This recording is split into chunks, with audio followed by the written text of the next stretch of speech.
Okay, good morning, everybody, and welcome to the start of the work week. So I hope everyone's safe and dry, also with their family. So sana wala masyadong apektuhan ng bagyo. And luckily here at least sa Laguna ay medyo ano lang, no? Actually, kahit nga nung magdamag hindi rin masyadong umulan, hindi rin inabot ng tubig itong aking bintana kasi yung harapan ko nga ay ilog, ano. So dati talaga, I think Ondoy nga ba yun or even there was a time na south nahabagat medyo lumaki yung tubig. Pero inabangan ko nga pero hindi naman ako inabot ng baha rito. So that's nice for us. Of our fellow countrymen ay medyo naapektuhan. So I hope you guys ay hindi naman masyado. And hopefully your connections are good.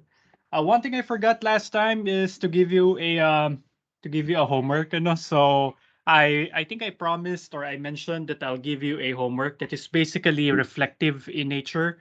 Wala mo ng computations kasi ang pinagdaanan lang natin last time ay medyo nag-aral lang tayo ng convolutions, ano?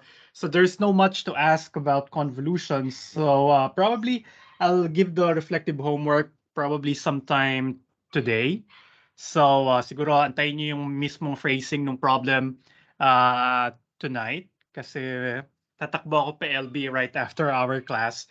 Pero the deadline would be probably the deadline would be on Friday. So magkakaroon naman kayo ng time. Also, I have graded yung homework number 2 wherein I ask you to find a noise vector. Tapos pakita nyo na that will show that the problem of solving the rectangular matrix that was given in the homework is ill-posed, ano? So sabi ko kanya-kanya kayo ng noise vector, ang requirement lang positive dapat lahat ng entries niya. Tapos ang magnitude niya ay 1% ng right-hand side na given. So I hope you had the time to check my feedback on your homework. Ang common comment ko lang ay ano nga ba? Yeah, almost everybody got the idea of the work. Yung iba lang ang ginagawa nila ay pinapakita pa nila step by step, ano. Sa atin sa Math 191, lalo na kung pwede siyang i-calculate using MATLAB or using a computing software, you don't have to show all of the steps, ano. So limbawa yung pag-compute ng 'di ba ko-compute niyo yung x prime, which is the solution from the noisy measurements or the noisy data. This will be A trans times B plus E, right? Yung vector B plus the noise vector, right? So ito yung x prime. Now, you don't need to show me all of the steps, meaning hindi nyo na kailangan ipakita na ito A transpose A inverse A transpose tapos B plus E. Because some of you computed this matrix, pinakita pa siya step by step. And one drawback of doing that is that you are tempted to round off every step of the way, ano? Kasi i-display niyo yung A transpose, tapos ko-compute niyo yung A. So, pagka may mga decimal digits dyan, pag multiply niyo to, okay, ma-retain nyo pa kasi parang tatlo or dalawa lang yung decimal digits doon sa problem. Pero pag kinuha mo na yung inverse niya, magkakaroon ka na ng irrational numbers. Actually, hindi naman irrational, pero mahabang mga fractions. Ano? So the tendency is for you to cut off or to truncate the numbers you see every step of the solution. Tapos baka yun yung ginagamit nyo dun sa susunod na solution. So halimbawa, sa step na to, meron kang 1.23456. Pero in actuality, yung value niya ay 1.234567890. Kinat off mo lang kasi ito lang yung kaya mong isulat sa papel. Tapos baka dun sa susunod na step ng solution, ito yung ginamit mo at hindi yung mahabang value ng expression. Okay, so you don't have to show every step of the calculations, especially if you were not asked to do so. So pwede niyo siyang skip. Tapos pag nagdi-display kayo ng number, pwede kayo mag-truncate. Pero try to make sure na yung ginagamit niyo sa computations ay yung maximum precision. Meaning you copy paste whatever you got from Excel or you call the variable in MATLAB para eksakto yung nagagamit nyo sa bawat step ng solution, ano? Kasi yung iba nag-truncate, tapos nag-propagate na yung error. As sa 152 probably makikita or nakita nyo kung ano yung nagiging epekto na nagka-truncate every step of the way. So nagpo-propagate yung error due to round off or rounding off, ano. So medyo nawawalan kayo ng precision dun sa calculation. So as much as possible, try to use um, the exact values or the values given to you by your machine. So lagi niyo siyang i-call at wag niyong kokopyahin kasi pag kinopya niyo yan tapos pinaikli niyo, meron na yung error dahil nag-round off kayo, magpo-propagate yung pag yung rounded off values yung ginamit niyo dun sa calculations. Alright? Ano pa ba? I think that's the only comment that I have with some of the works. Saka yun nga, masyadong pinakita niyo pa bawat step dun sa solution. Okay. So for this week, we'll try to finish module number 3. Wala pa akong in-upload na module number 4 because I'm thinking right after we finish module number 3, etong deconvolution process or yung discretizing solution sa deconvolution, probably I'll show you the MATLAB code that I used to implement or to generate the data that you have in the module para medyo masanay na rin kayo na nagma-MATLAB kasi probably some of you are not yet much into programming. Siguro nag-AMAT 152 na pero hindi pa gaanong um, exposed sa programming. So next meeting, I'll show you the MATLAB implementation of the discretization. Tapos siguro mag-start na lang tayo ng module number 4 next week where we talk about another example of an inverse problem that is ill-post. Ill-post to nung measurement error doon sa nakukuhang solution. Alright? So, but before we proceed, let's have a quick recap of what we did last time, yung convolution process. So essentially, our building blocks are as follows. Sinabi natin meron tayong convolution operator. That the convolution operator in general, say relative to a function psi, is this integral. So if you have psi, i-convolve nyo kay function f, this is equal to the integral from negative infinity to infinity of psi y, f of x minus y dy. So basically here, when we say you are convolving two functions, you take the product of the two functions, pero one of them is translated by some units. Tingnan niyo yung variable sa loob ni f. Ito ay translated by some units y, where y is the variable coming from the first factor. So it's psi y times the function value of f at the translated point x minus y, and you do the integral from negative infinity to infinity. But medyo pinaliit natin yung problem because this is the most general way of defining the convolution. Pero meron tayong mga restrictions na ginawa dito sa problem just to make the calculation simpler. Pero I wanted to give you the exact form of the convolution in general. Ito nga yun. All right? But in our problem, we assume a specific psi. So ang psi natin ay basically a function that is 0 almost everywhere. Hindi naman almost everywhere kasi technically yung term na almost everywhere. But it is 0 other than in points in points of the form or intervals of the form n minus a, n plus a, where it is an integer or n is an integer, doon lang nagiging non-zero si psi. So ibig sabihin ang support ni psi ay yung mga or the union of intervals of the form n minus a comma n plus a, where n is an integer, and its value over this I psi 0 of x. So yan yung itsura ni psi, where psi 0 of x is basically this function, x plus a squared minus a squared over the integral from negative a to a of squared x minus a squared. Okay? Double check ko nga kung tama yung sinulat ko.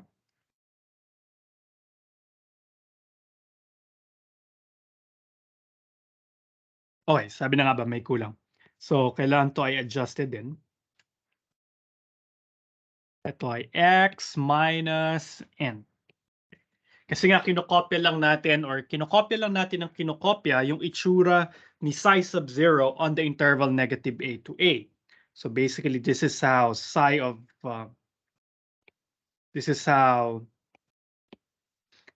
0 looks like. Burahin ko lang to. When for the specific value of a 0.04, ito yung itsura ni psi of 0. Okay, ito yung y equals psi of 0 of x. So it is 0 outside of the interval negative a to a, all right? And on this interval, ang definition ni psi sub 0 ay ito. Yeah, sorry, not that one, but this one, right? A normalized function. Meron kang normalizing constant na sinama. And then to get how psi looks like in the rest of the real number line, what we get is we copy this curve on intervals of the form n minus a to n plus a, where n is an integer. So kapag kasi n ay 0, ito yung makukuha natin. So basically, this is just copied over the interval negative a to a. Tapos kapag kasi n ay negative 1, we'll get negative 1 minus a hanggang negative 1 hanggang plus a. So that would be this interval sort of. And I'll just make a copy of this over that interval. And then ganun din yung gagawin ko. So you can think of psi as a repetition of this pattern. Ano? So ito si function y equals psi of x. Now, yan yung gagamitin natin sa convolution. All right? So siya yung i-convolve natin with some function f. And last time we have seen a particular example wherein I have this piecewise continuous function, right? Yan si function f. Pagka ginawa ko yung forward problem, meaning I want to see how f looks like after convolution or after the convolution being performed. So pag ginawa ko yung convolution, ito yung makukuha kong itsura nung output. So that's the solution to our forward problem. We know the input f, and then here we got the output, which is the convolution of psi with f. Now, madali lang to. Theoretically, though pinagawa ko lang to kay MATLAB, siya na yung nag-compute nito. Papakita ko sa inyo last time how I did it in MATLAB. Pero pinakompute ko lang kay MATLAB itong integral na to over the interval, not 0, 1. This is the integral from negative a to a. Tapos, pinaplot ko lang yung resulting function over the interval 0 to 1. So basically, medyo ini-smooth lang ni psi or nung convolution with psi yung function f natin, which otherwise will have some sudden turns or some edges or corners there. Makikita nyo dito sa convolve version, wala na. And then medyo nag-move ng konti yung graph because here you see the jump happened at 0.6, pero sa 0.6, wala na yung jump. Medyo na-move siya pakaliwa. Or parang nahigit pakaliwa because that's the effect of having the translation on the second factor, kf. So f of x minus y, f of x minus y yung nasa loob ng integral. Right? So medyo mas madali yung forward problem. Ang mahirap yung inverse problem. Because when we talk about the inverse problem, we're looking for, we are given a function g, and then we wish to find a function f such that the convolution of f, right, or that's psi convolved with f is equal to g. Right? Hanapin natin yung function f na pag kinonvolve ko kay psi, ang sagot ay si g. Or otherwise, that will be the operatorial equation integral from negative a to a of psi of y, f of x minus y dy equals g of x for all x in the real number line. So ito yung gusto nating isolve sa inverse problem. And you see how difficult this will be because now we are not just looking for a number, right? We're looking for a function f. And the function f lives inside an integral symbol na meron siyang multiplier. Ang hirap makalabas ng isang function mula sa integral even if you know how the multiplier looks like. Ano? So ito yung operatorial equation and it's quite hard to solve it. Now, dun sa mga nag-151, this is there would be an equivalent ordinary differential equation for this problem. Ito yung kanyang integral formulation, pero mahirap siyang i-solve. Ano? There's a whole bunch of theory. Kabilang subject na yon, yung integration theory, medyo graduate level na. So paano natin to i-solve easily? Or not easily, pero paano natin to i-solve gamit yung computers? Kailangan natin itong i-convert sa isang discrete form. Hindi kasi kaya mag-handle ng computers ng symbolic variables. Although it can, pero limitado yung mga symbolic variables na kaya niyang galawin. Like you cannot just simply translate this to some MATLAB syntax and then let MATLAB do the heavy work for us. Hindi yan kakayanin ni MATLAB. Ano? So, kasi hindi straightforward yung calculation. Limitado lang yung alam ni MATLAB na pag-manipulate with symbolic objects or symbolic variables. So, it's up to us to find a version of this that can be fed into a computer para siya yung magbibigay sa atin ng solution. All right? And the process is called a discretization of the convolution operator. Instead of an operatorial equation or an equation involving operators or functions, we will reduce it to a linear system or a system of linear equations.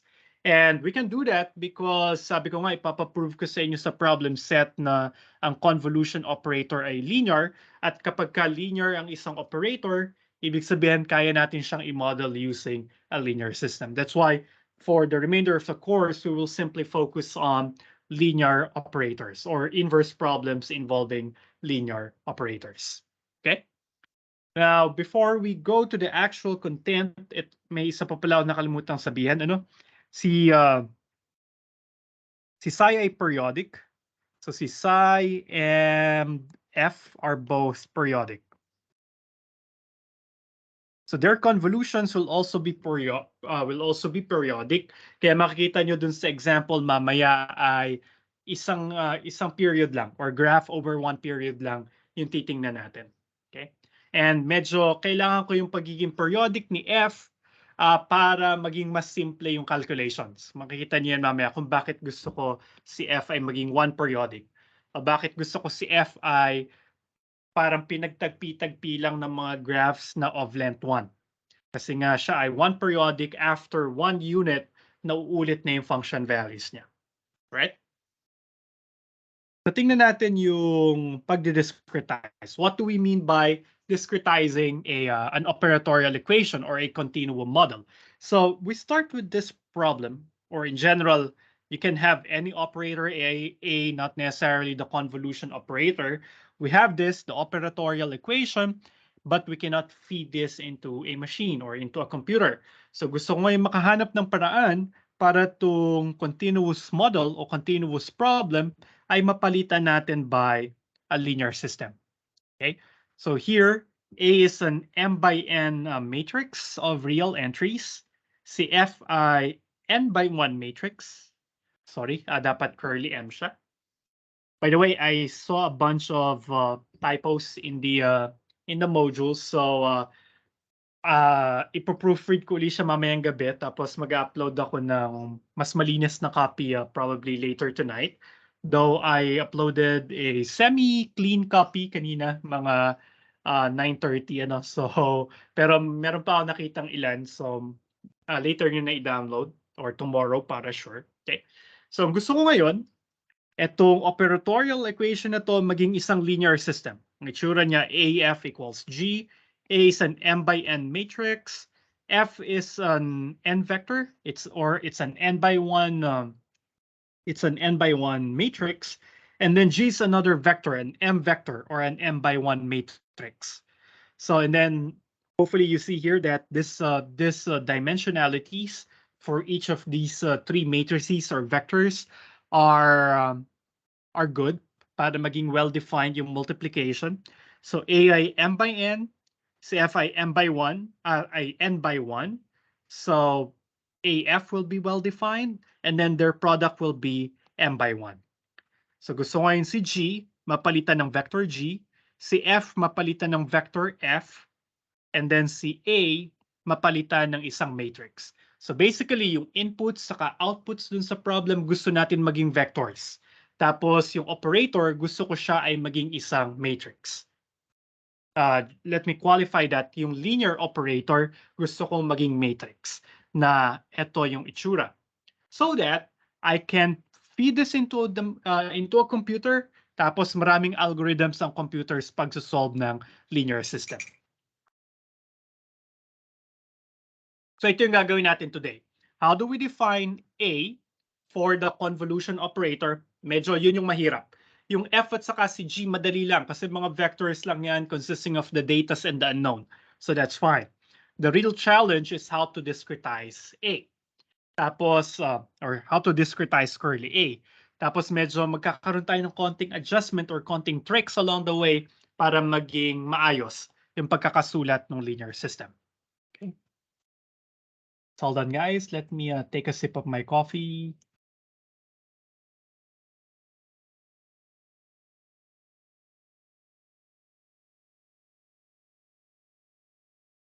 All right.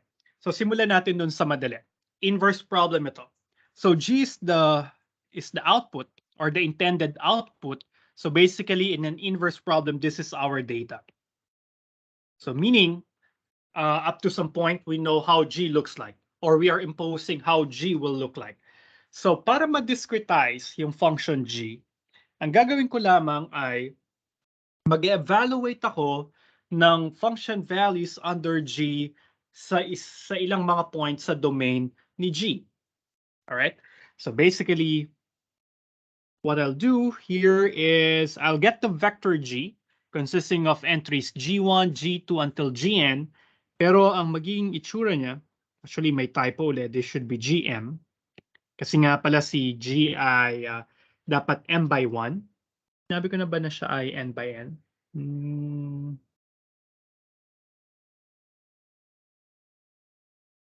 Yeah, nasa isip ko na dito, gagawin ko na siyang square matrix, kaya maging n by n na siya. Pero in general, so suppose we collect m data. Oops, sorry. We collect m data. So this would be just function values under G. Si G yung output function. So ang gagawin ko ngayon, yung domain ni G,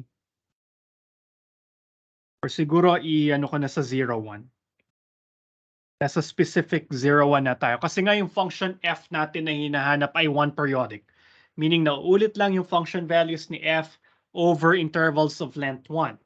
So titingnan ko na lang, gusto ko mahanap si f as if it is a function from the interval 0 to 1. So ang domain ni x ay from 0 to 1. And then I will assume that G also has the same domain. Kasi nga dun sa convolution natin na ginawa kanina, ang goal ko ngayon, ito yung given, gusto kong ma-retrieve or i-reconstruct si little f. Alright? Ito yung alam ko, ito yung hinahanap ko ngayon. So and then both of them can be seen from a window over the closed interval 0, 1. So pinagparehas ko na lang yung domain ni f at saka ni G. So ito yung ating G na alam natin. Though, now let's forget how f looks like kasi hindi natin siya alam. So dito tayo magfo-focus, alam natin yung itsura ni G. Right? So what I'll do is, since I know what G is, or I know how G should look like, it's a function from 0 to 1. So ang gagawin ko ngayon, hatiin ko yung interval 0 to 1 into a mesh of points.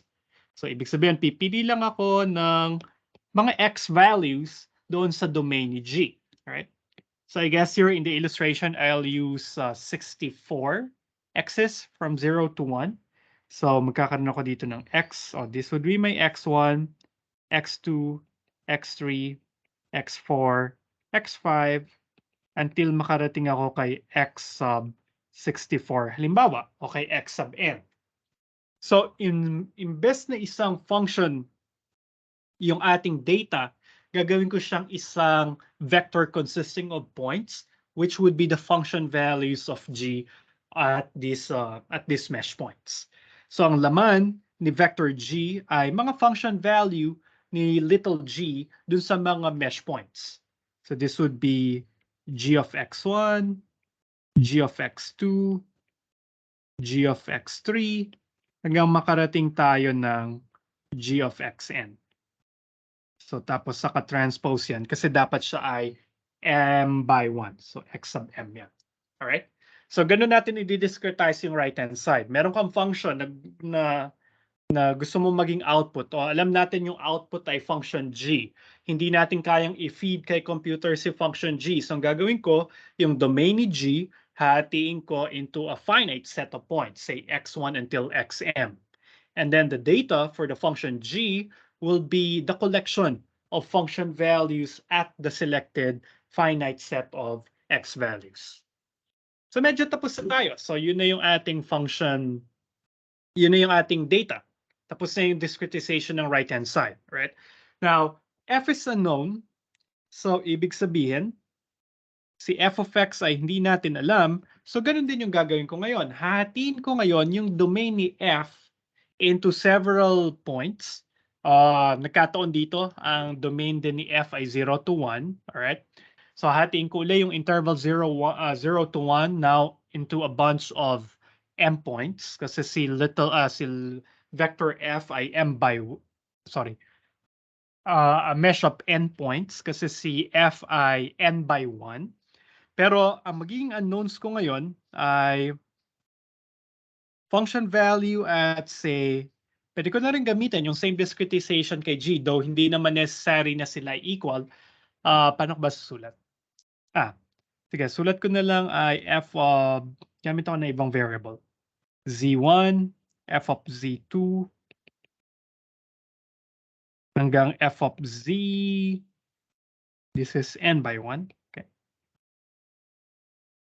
Ito ngayon yung laman ng vector f. Function value at the mesh point z1, function value at the mesh point z2, hanggang makarating tayo sa function value at the mesh point c sub n. Ito ay yung ating unknown.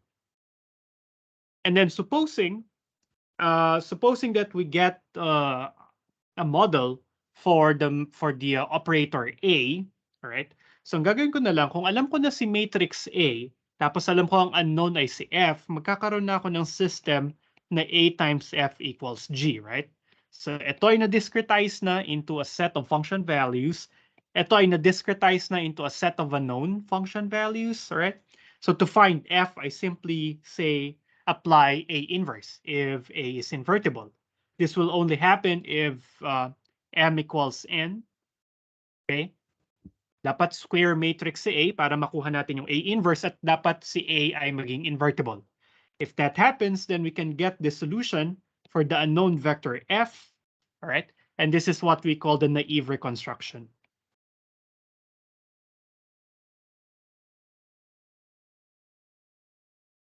All right? So I hope it's clear paano natin diniscretize yung unknown, paano natin diniscretize yung data. Medyo madali lang naman. Nangunguha ka lang ng mga function values.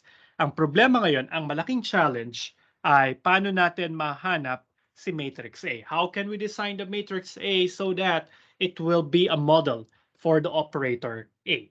Okay? So ganito yung gagawin natin. So kung babalikan natin yung problem, ganito yung magiging itsura niya.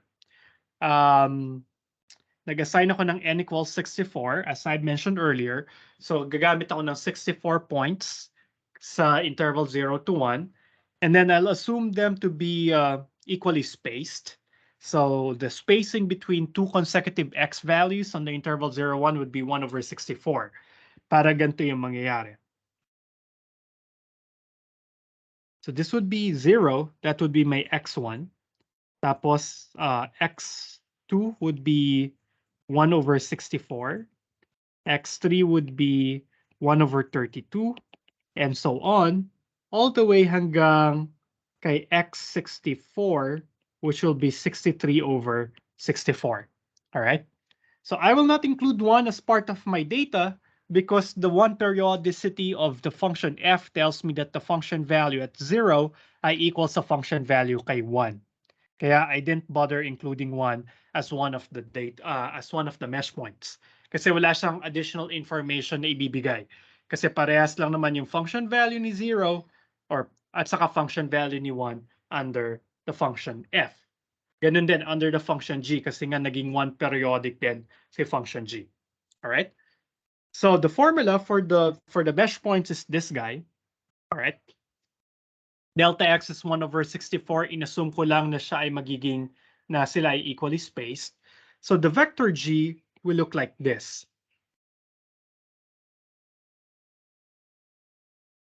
Okay? So mga collection lang ng mga function values at the mesh points. Now, anong interpretation niya in, say, a practical scenario or in an actual inverse problem? So remember that our problem or the data to the problem is alam natin yung itsura ng function after the convolution. It is the orange curve you see over here. Ito yung output ng convolution. So yan yung data na meron tayo. So kung isosolve natin yung continuum model o yung continuous problem, all right, ang data natin ay yung kulay orange, si function g. Kaya lang, hindi nga natin to isosolve by hand. So nag-discretize tayo. So ang data na gagamitin natin ay yung mga blue points na nandito sa figure. Right? So basically, nire-represent natin yung function g by the collection of the blue dots over here. And then those blue dots will be our data to the problem. Ito yung right-hand side doon sa ating linear system. Okay? So medyo may mga nawala ng information kasi hindi na natin na-capture yung function value dito, yung function value dito, and so on. So if your function or if your data is or has this crazy pattern, kailangan nyo ng mas maraming discretization points. All right? So you will see later how much information is lost dahil nag-discretize tayo. But that's the price we have to pay when we are asking a computer to do the computations for us. They are finite machines, so kaya lang nila mag-handle ng finite amount of data. So in this case, I use 64. Mamaya makikita nyo, hindi ganong kaganda yung reconstruction na makukuha ko. So probably we'll need some more points to capture the behavior of this function. Pero nevertheless, this is what we have. We'll settle with 64 points. We can try to experiment probably on Thursday what will happen if we increase the number of discretization points. So that will be that. Okay. So ito yung right-hand side.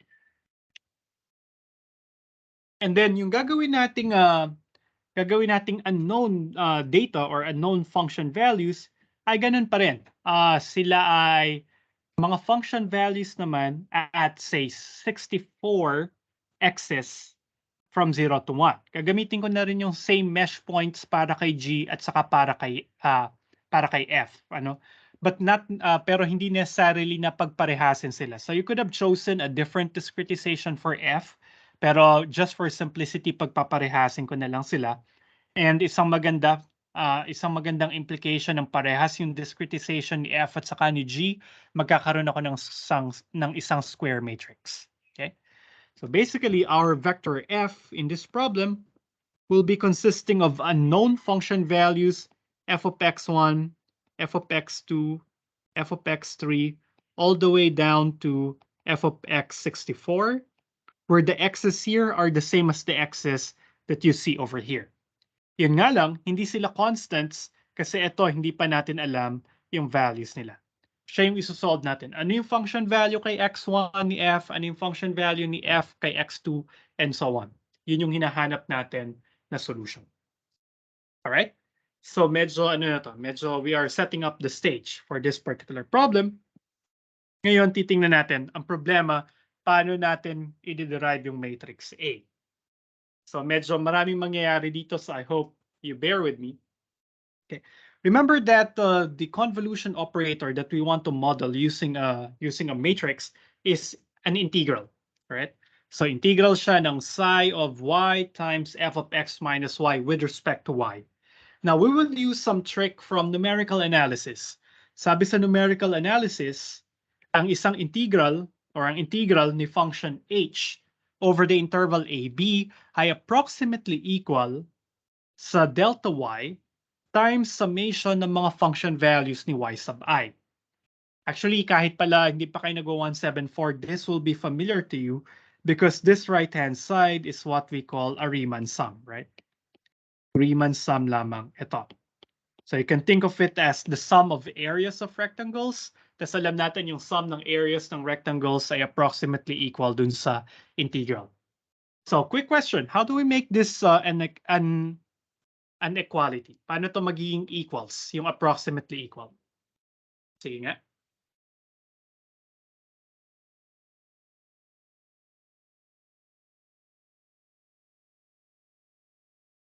Anyone?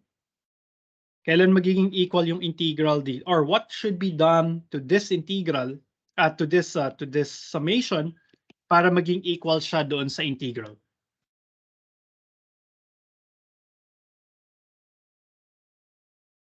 Come on, guys.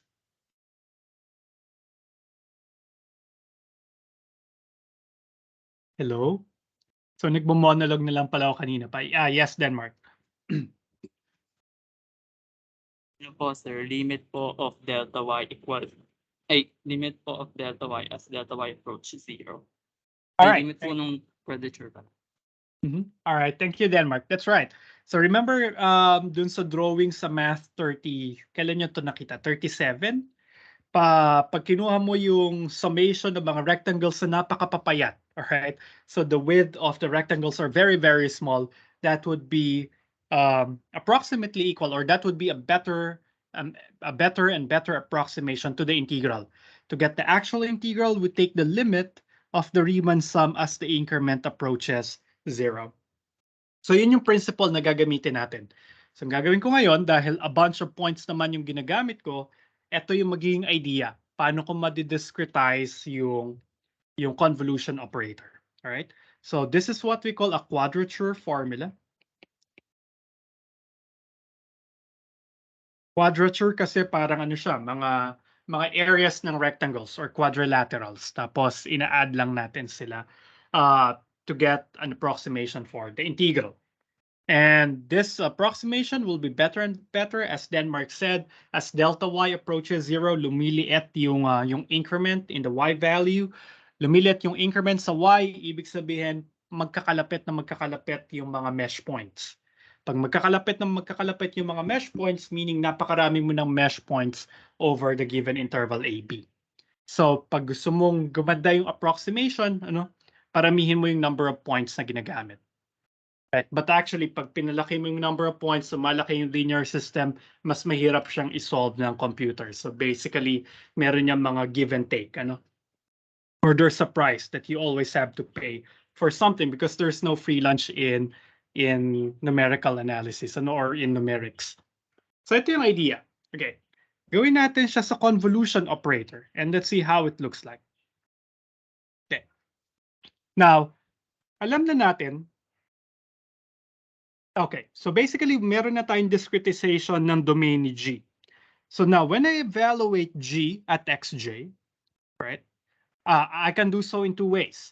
This could be a measured data. So measured data. Alam na natin yung value niyan, all right? Di ba meron na tayong vector G kanina ng laman niya ay puro function values. For each of those x's na ginamit ko para makuha yung mga function values, pwede kong computein yung G in another way. And that will involve the convolution. So si G, siya yung convolution ni F, or yung image ni F under the convolution operator. Ipa-plugin ko sa kanya si xj equals siya dito by definition. Okay? So definition pa lang ng convolution. So psi of y times f of xj, so paki-correct dun sa mga copies nyo. Kinorek ko na siya kanina, pero mag-submit uli ako mag-upload uli ako ng mas malinis na version later. So minus y dy. So in-apply ko yung definition ng convolution. Tapos ngayon, i-apply ko ngayon yung approximation from the quadrature formula. All right? So think of it as your h of y. Tapos si xj constant lang siya, so hindi ko siya gagalawin. So mangyari ngayon, itong integral na to na nandun sa convolution ay magiging summation lamang ng mga function values times the increment. So I'll have delta y times the function value. So ito yung h of yi na nandun sa quadrature formula. So summation ng mga function values nung integrand, kasi mo-multiply ko siya ng delta y. Alright? So I hope that's clear. Ito yung application lang ng quadrature rule. Okay. Tapos yung mga yi's nga lang dito kakaiba. Kasi nag-i-integrate tayo with respect to y, We're integrating with respect to y, so that means the y variables or the y values are coming from the interval -a to a. So, yun yung medyo kakaiba rito. Alright? Pero ang gagawin ko na rin ngayon ay, yung isa-set ko si delta y to be equal to delta x. Just to make the calculations easier.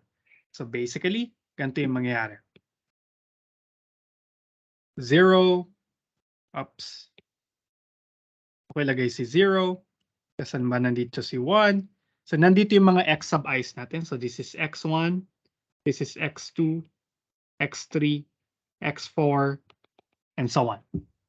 Tapos yung mga y sub i's ko ay mga number from negative a to a. Kasi nga, yung mga y's ay galing dun sa, sila yung integration variable dun sa convolution. So the y's are coming from the interval negative a to a. So ibig sabihin kung ito si, ito si negative a, si positive a, gagamit din ako dito ng same increment, right? Ako na lang siya ilagay. Si positive a. Ang gagamitin kong increment dun sa from negative a to a ay 1/64 na din, just for simplicity. But you can choose to make it more dense, ano? Medyo madaya nga lang to kasi medyo magkakalayo yung mga yung mga y sub j's o mga y sub i's dito sa ating discretization ng interval negative a to a. Kasi ang ginamit ko sa kanya ay yung same length as the delta y in the interval 0, 1. Okay? So kung ito ay delta x, gagamitin ko dito, meron ako ditong y. Medyo ibahin ko yung pagbibilang doon sa y values. Gawin ko siyang y0. Y0 equals 0. Tapos si y1 yung nandito. Tapos y sub negative 1 yung nandito. Y sub negative 2. Y sub positive 2 and so on. Medyo sosobra yan sa negative a to a kasi nga yung delta x natin ay parehas sa delta y. Ginawa ko parehas 1/64. Ano? So medyo meron ditong ilan sa mga y sub i's ang nasa labas na ng interval negative a to a. And that is fine because hindi ko naman talaga kailangan sa computation yung mga y sub i's. Ang kailangan ko ay yung function value nila kay psi. So pag nasa labas na siya ng negative a to a, ibig sabihin yung value ni psi magzi-zero lang naman. So that's okay. Makikita nyo later kung bakit gusto ko yung delta x ay maging equal kay delta y. Kasi para maging sparse yung matrix A. Gusto ko maraming zeros yung matrix A. Pero pwedeng pinag-iba nyo rin. Pwedeng ginawa nyo yung delta y, halimbawa ay ginawa nyo 1/640. Mas maliit yung delta y. And that's up to you. Pwede natin itong paglaruan probably in the problem set. Pag-ibahin natin yung delta y saka sa delta x. Pero for now, just for simplicity, let's set delta x equals delta y equals 1/64. Okay? So, kasi yung delta y, siya yung pang discretize from negative a to a. Pero i-take note natin na yung iba lumalampas, yung iba mga y sabays lalampas sa negative 1 to 1, pero I'll just take note that the function value at psi at those numbers will be equal to 0. So probably I can do that here. Paano ko mafo-force na magzi-zero yung value nung ni psi dun sa ibang y sabays? Alright? Ang gagawin ko, kukunin ko yung unang nu, pinakamaliit na positive integer nu, such that this inequality is true. Right? So dapat yung nu plus 1 times delta x ay greater than a. Ito yung magsasabi sa akin na hanggang sa mga y sabays lamang yung i-consider ko. Kasi outside of these y sabays, yung function value ni psi ay magzi-zero, hindi ko na sila kailangan i-consider. Kasi nga yung integral natin from negative a to a lamang, so dapat hindi sila ma-factor in dun sa integration. Alright? So in our particular case, a is what? A is 0.04 dun sa example natin. So you'll just need to look for nu such that nu plus 1 times 1/64 ay greater than 0.04. Find the smallest positive nu such that this inequality is true. trial and error ka, nu equals 1, nu equals 2, nu equals 3, and so on, you will see that at nu equals 2, totoo na tong inequality na to. So that means our nu is equal to 2. Anong ibig sabihin na si nu ay equal kay 2? Ibig sabihin, kapag ang i-consider lang natin ay yung mga y subies simula kay y sub negative 2 hanggang kay y sub positive 2. So remember, ito yung ginawa ko. Meron akong y sub 0, y sub 1, y sub 2, y sub 3, and so on. Y sub negative 1, y sub negative 2, y sub negative 3, tas ang pagitan ng dalawang y's ay 1 over 64. Alright? Kasi pinili ko na 1 over 64 for some reasons, ano, para lang maging equal yung discretization nila. Kaya lang, medyo lalampas to. This is fine, this is 0, this is negative 1 over 64, this is negative 1 over 32, this is negative 3 over 64, ganun din dito sa kanan.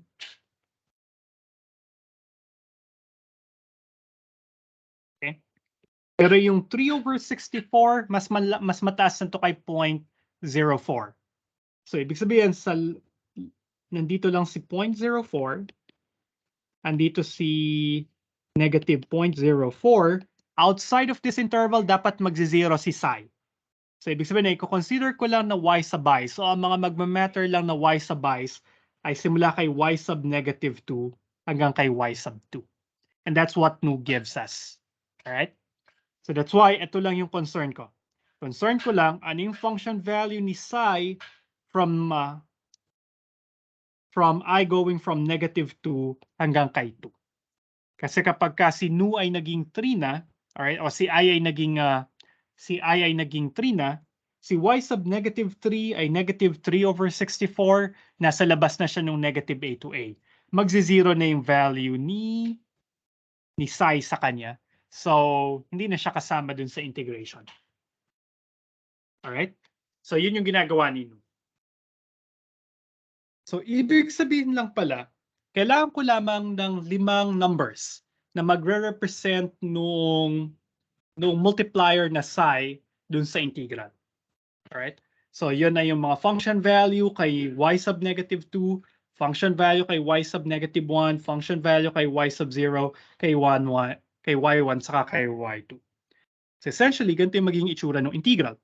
So, yung convolution at xj ay approximately equal sa summation o sa delta x, summation I from negative 2 to 2 ng psi of yi times f of xj minus yi. Okay? So, ito yung quadrature rule. Dun sa quadrature rule natin, 5 lamang yung addends. Kasi mag-integrate lang tayo from negative a to a. So, that's negative 0.04 to 0.04. Tapos, yung mga y subies natin na magfo-fall under that interval, if we are going from 0, 1 over 64 units to the left and to the right, 5 numbers lang. So, from negative 2 over 64 hanggang 2 over 64. Kaya 5 lang yung terms natin. Kasi ito yung function value natin kasama. Alright? So, yan yung mangyayari. Tapos tingnan natin yung paano natin to isusulat. Okay? Now, let's take note of the following variables first. So, i-define ko si p sub I tilde ay maging equal kay psi sub 0 of j delta x. Sorry, this should be I going from negative nu to nu. So, ibig sabihin, si p sub 1 tilde, siya lamang yung function value ni psi sub 0 kay 1 over 64.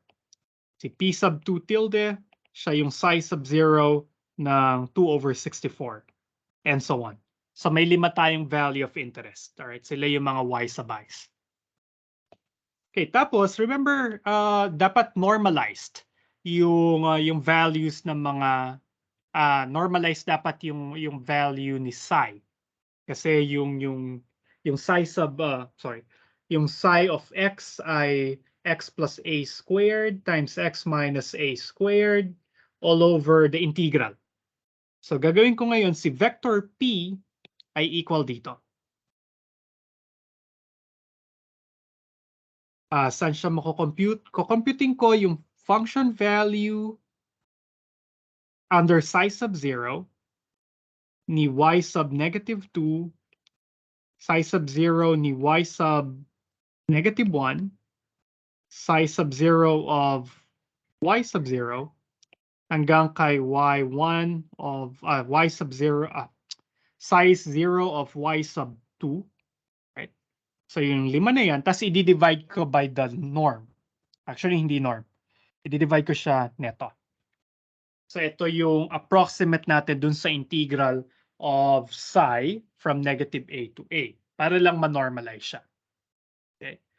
So ito yung gagamitin ko. Tapos, itong vector p na yan, consisting of the entries of this long vector here, siya yung magdedetermine nung integral. Kasi itong p na to, siya yung magre-represent dito sa mga psi na yan. Right? So basically, yung psi of yi, ito ay equals sa p sub I. I going from negative nu papunta kay. Okay? So kung kukomputin nyo to, okay, you can try to compute this at yung makukuha yung values. Kasi nga, paano nyo makukompute? Una, computin nyo muna yung p tilde. Yung p tilde ay equal dito. Function value under psi ng negative 2 over 64 hanggang 2 over 64. May 5 kang value. Tapos, ino-normalize mo siya. I-divide mo siya by this summation. Yung approximate natin para sa integral ni psi sub 0, makukuha natin yung vector p. Doing so will give us this.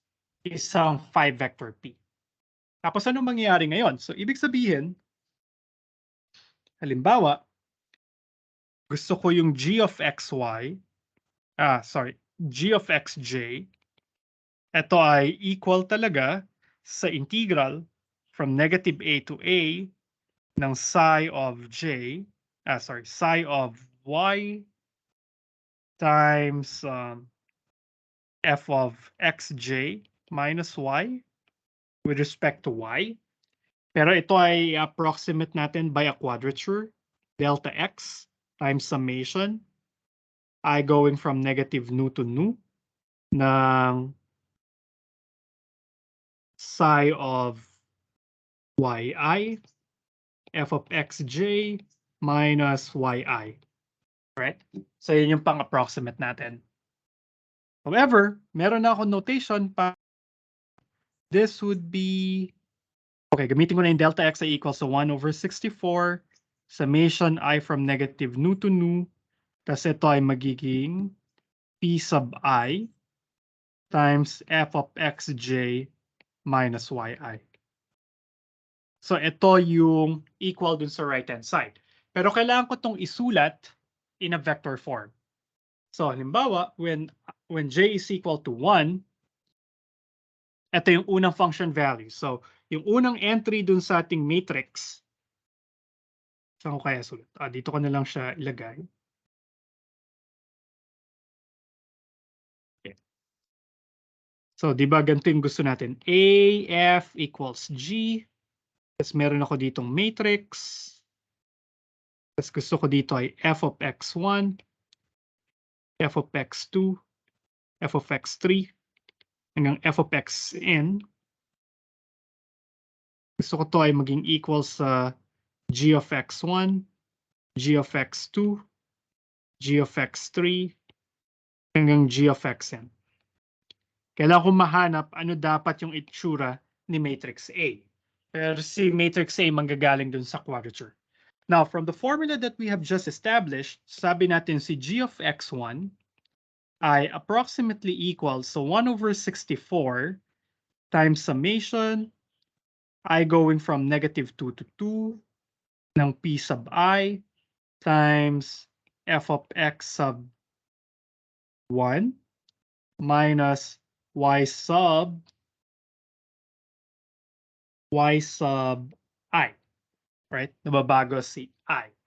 So expand ko lang to. Ito ay magiging 1 over 64 times p sub -2 times f of x1 minus y sub -2 plus p sub -1 of f of x1 minus y sub -1 plus p sub 0 f of x1 minus y sub 0 plus p sub 1 ng f of x1 minus y sub 1 plus p sub 0 f of x1 minus y sub 2.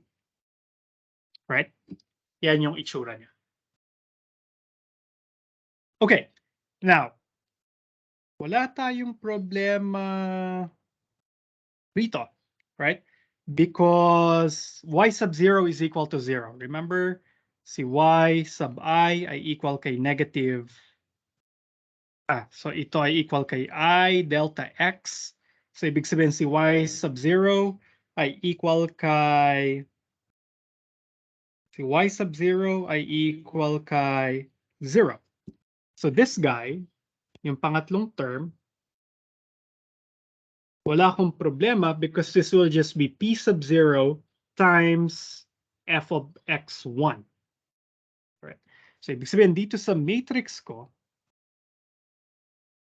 si f of x1 dapat na multiply by, kasi di ba mag-multiply ako nito at saka ito para maging equal kay x1. Let me see. Thank you, Niyoya. That should be P2. Right. So, pag nag-matrix multiplication ako, ito at saka ito yung i-consider ko, tapos component-wise, product, tapos isa-sum ko. So, this guy gets multiplied by this, kaya ako nakuha tong f of x sub 0. Meron ako nito, kaya nakuha ko na si p sub 0 dapat nakalagay dyan para ma-multiply siya rito, right? That's one of the terms in my summation.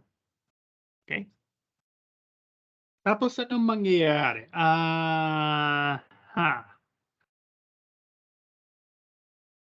Paano ko makukuha tong term na to?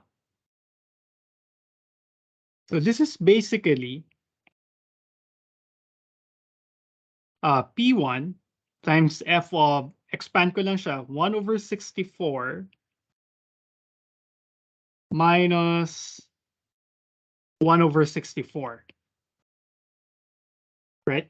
Kasi ang x1 natin ay 1 over 64. Sorry, 0 pa pala siya, no? Sorry, hindi pala 1 over 64. Ang x1 natin ay 0.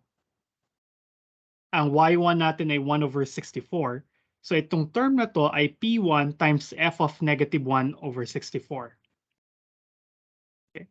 Pero saan equal si si f of -1 over 64? Do you guys see the idea here? Si x1 natin ay 1 over 64. Tapos si y1 natin ay 1 over 64, right? So that means this term, ang gulo ko, no? Doon ako sa pang-apat nagsimula. Akala ko mas maganda yung pattern nun, pero hindi pala. So but essentially, this is P1 times f of -1 over 64. Kaya lang dito, wala akong f of 1 over 6, f of -1 over 64 kasi si x1 ay 0, ito ay 1 over 64, ito ay 1 over 32, and so on hanggang 63 over 64. Ano yung value ni f of -64? Sige nga.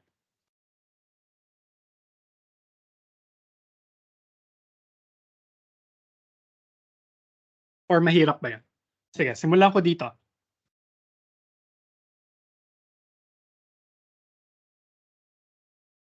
Yes, Prince. Ang x1 ay 0.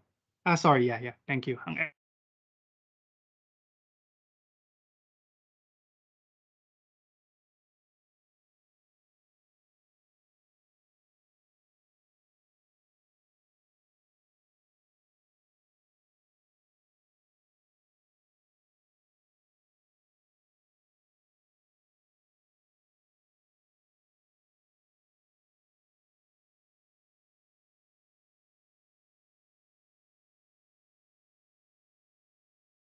Hello, hello.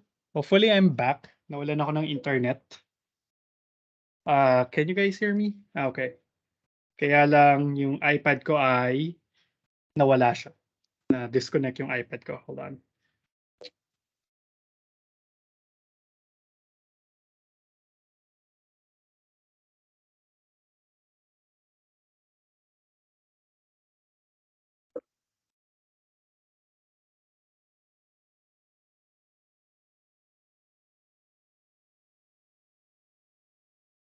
Huh. Nawala yung ginagamit kong network.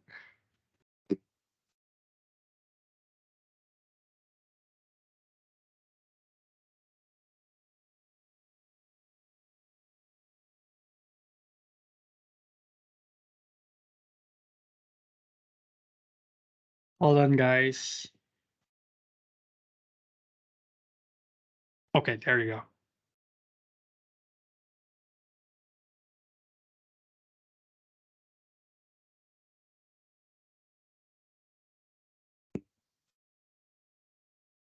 Share screen ulit.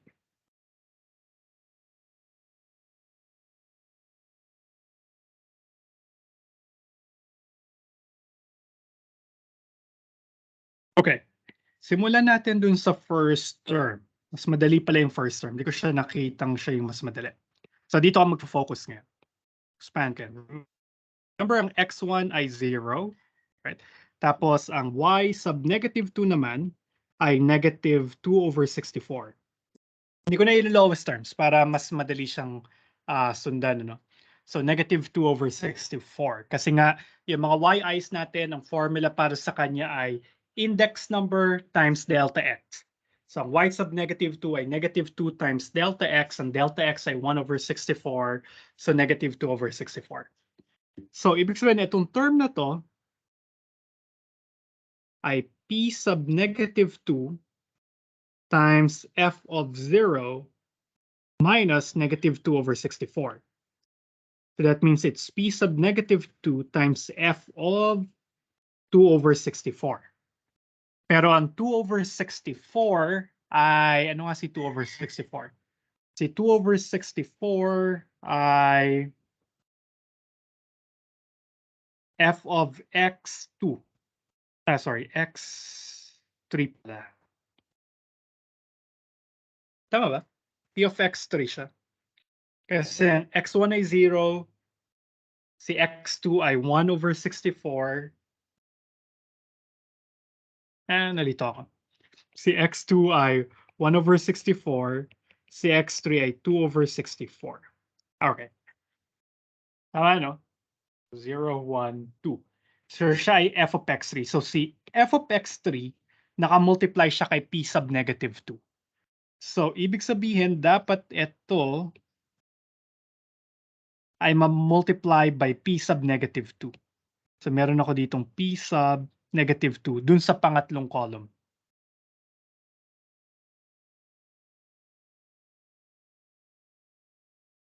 Okay? And then let's go here. Ito tayo sa term na to, the orange term. P sub negative 1 times f of x1 minus y sub negative 1. So ito, p sub negative 1 ng f of 0 minus negative 1 over 64. So this would be p sub negative 1 times f of 1 over 64. But 1 over 64 is x2. So we'll have p sub negative 1 times f of x2. So si f of x2 dapat ay mamumultiply by p sub negative 1.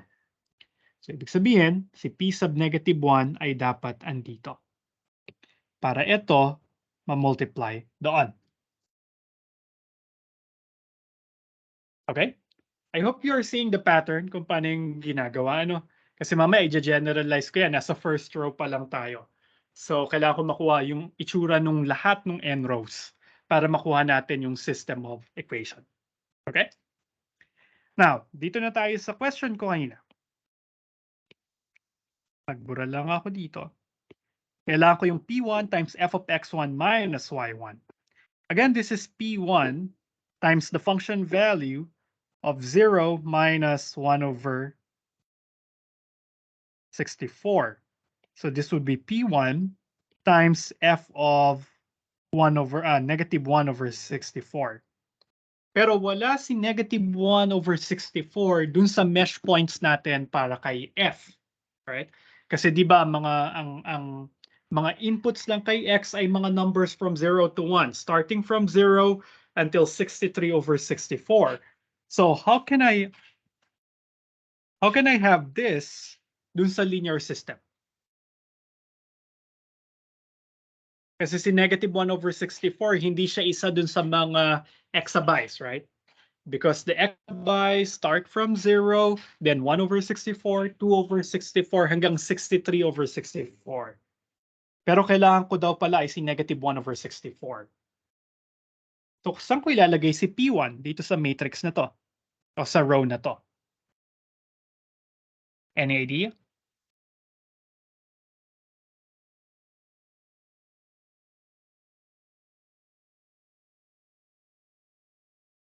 Saan ko siya ilalagay? So, ito yung problem natin.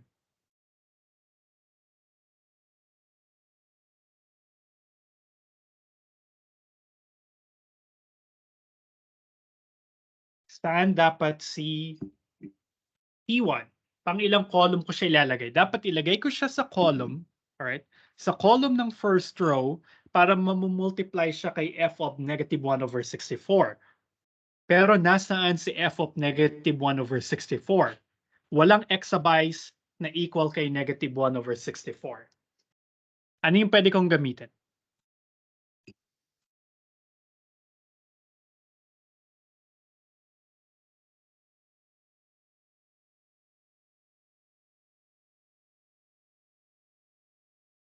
Anyone?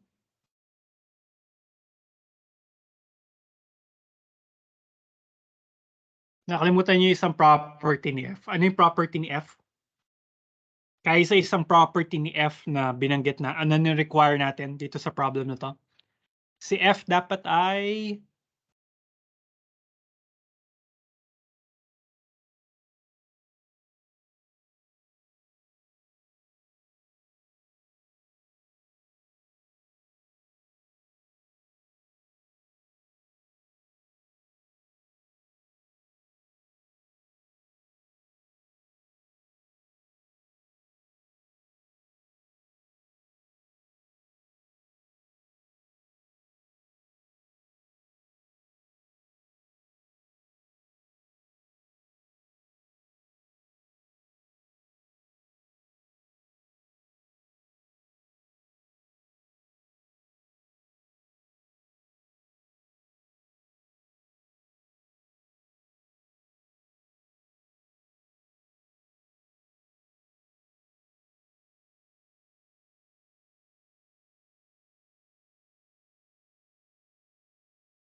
sorry, naka-mute nga pala ako pagbalik.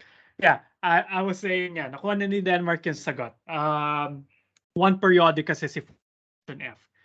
Remember, the only requirement that we ask is that f be one periodic in such a way that f of x is equal to f of x plus 1. So dahil wala sa data ko yung f of negative 1 over 64, dito papasok bakit ko pinili na si f ay maging one periodic. Para yung function value f kay negative 1 over 64 ay kaparehas lamang ng function value niya sa sa negative 1 over 64 plus 1, which is f of 63 over 64, which is f of x sub 64, yung last entry. So, ibig sabihin si P1, pupunta siya dito. Kasi si P1, dapat ay ma-multiply sa f of x sub 64. Delayed yata yung aking screen. Pero doon ko siya ipupwesto. Nandun siya sa 64th column. Kasi si P1 dapat na ma-multiply kay f of x sub 64. Right? And then lastly, ganun din yung mangyari dito kay x1 minus, ito ay y2. So this term ay equal kay P2 times f of 0 minus 2 over 64. This is P2 times f of negative 2 over 64. Pero wala akong negative 2 over 64 dun sa aking discretization para sa x's. Kasi nga yung x's natin nasa 0 to 1 lamang. Pero si f ay 1 periodic. So pwede ako dito mag-add ng 1. Makukuha ko ay P2 times f of 62 over 64. And this is the second to the last entry kay vector f. F of 63. So, ibig sabihin, si P2, dapat ma-multiply siya kay f of x sub 63. So, dapat si P2 nasa 63rd column. So, siya ay nasa 63rd column. Oops, sorry. Tapos, 0 na elsewhere. Okay? Kasi yung ibang mga f of x's, hindi natin siya kailangang gamitin para ma-compute si g of x1. And this is why we have a very sparse matrix.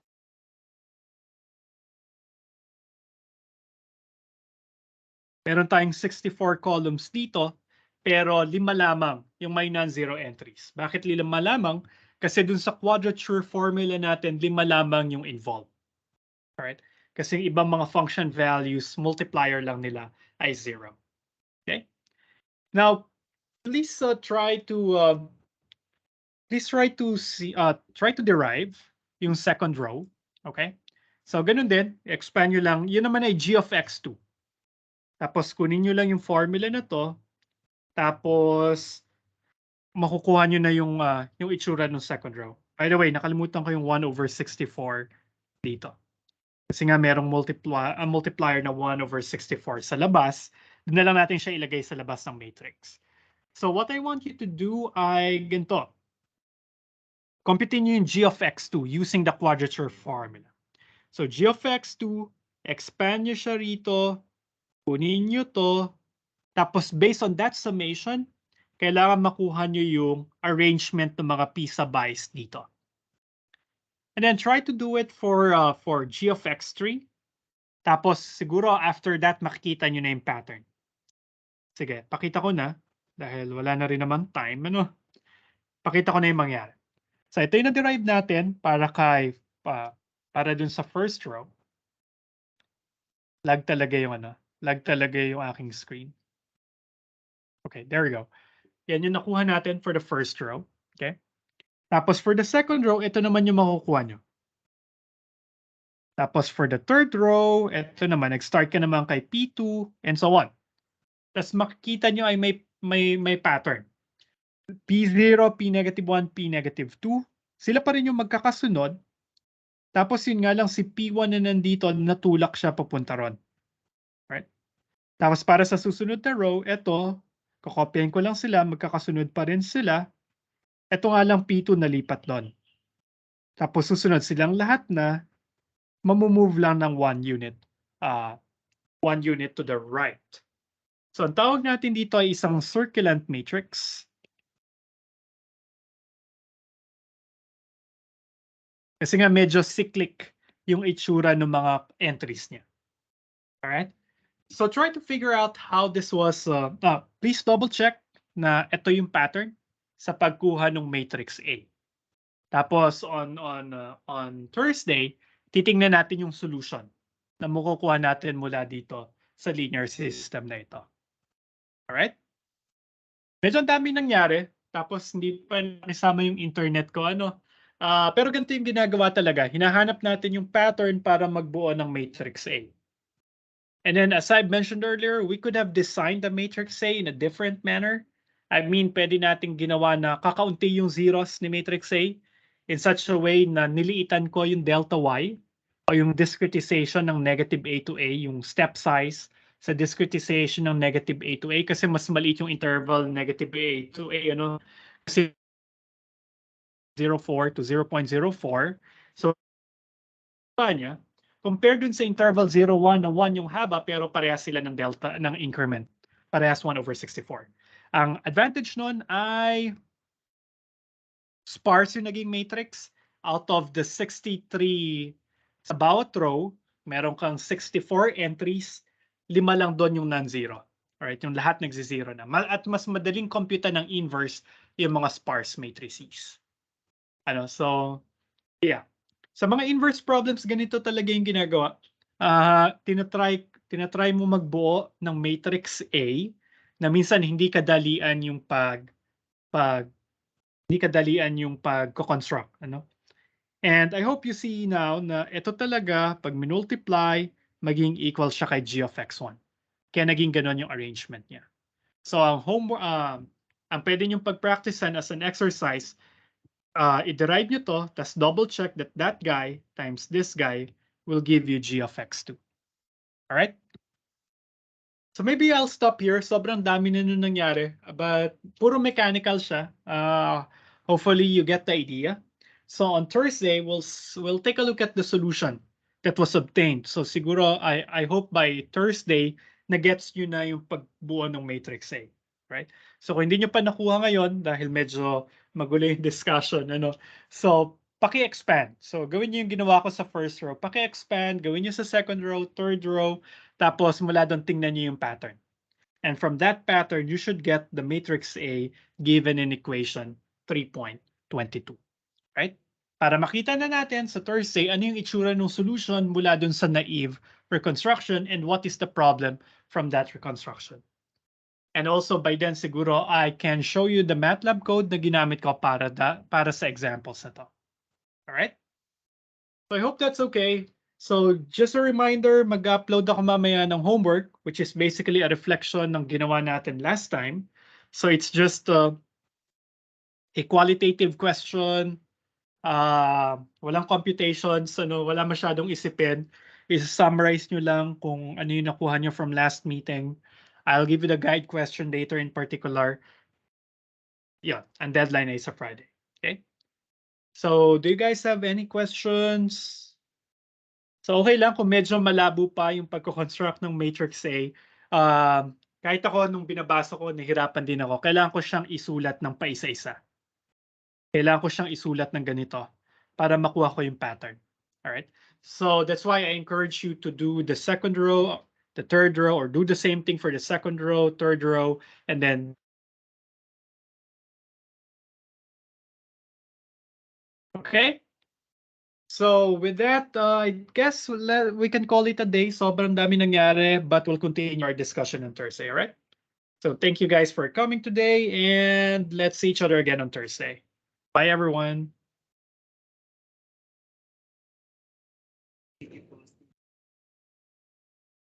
All right.